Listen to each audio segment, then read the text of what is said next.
Tollywood young tiger NTR Koratala Shiva combination లో వచ్చిన తాజా చిత్రం దేవరా వర్కింగ్ డేస్ లో కూడా ట్రెండ్ ను అద్భుతంగా ప్రదర్శిస్తూ మిక్స్డ్ రెస్పాన్స్ తో అద్భుతమైన కలెక్షన్స్ తో సర్వత్రా సందడి చేస్తుంది junior NTR latest movie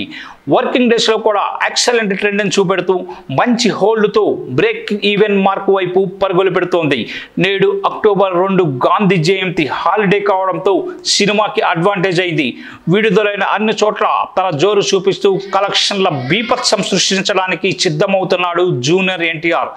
already morning షోల టికెట్ సేల్స్ లో సాలిడ్ గ్రోత్ కనిపిస్తూ ఉండగా ఇదే ట్రెండ్ మ్యాట్నీ అండ్ ఈవినింగ్ షోల పాటు ఎక్సలెంట్ గా కొనసాగే అవకాశం ఉందంటున్నారు సినిమా నిపుణులు ఈ రోజు సాధించే కలెక్షన్స్ తో సినిమా లాభాల దిశగా పరుగును కొనసాగించే అవకాశం ఉంది ఆల్రెడీ సినిమా మంచి కలెక్షన్స్ తో దుమ్ము లేపు ఉండడంతో ఈ రోజు మాస్ గ్రోత్ ను చూపించిన తర్వాత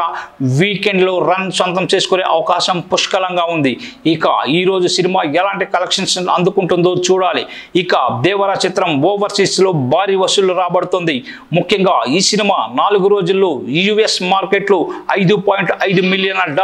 అంటే సుమారుగా 46 కోట్ల రూపాయలు రాబట్టింది ఈ చిత్రం 5వ రోజున నిలకడగా వసూళ్లను రాబట్టింది 6 ఏళ్లుగా యంగ్ టైగర్ సినిమా కోసం ఎదురు చూస్తున్న అభిమానులు ఎన్టీఆర్ కెరీర్ లోనే రికార్డు ఓపెనింగ్స్ ని అందించారు ఇక ఈ చిత్రానికి అనిరుద్ధ్ సంగీతం అందించగా సైఫ్ అలీ ఖాన్ విలన్ గా నటించారు అలాగే ఎన్టీఆర్ ఆర్ట్స్ యువసుధ ఆర్ట్స్ వారు సంయుక్తంగా నిర్మాణం వహించిన ఈ చిత్రం 2 భాగాలుగా రాబోతోంది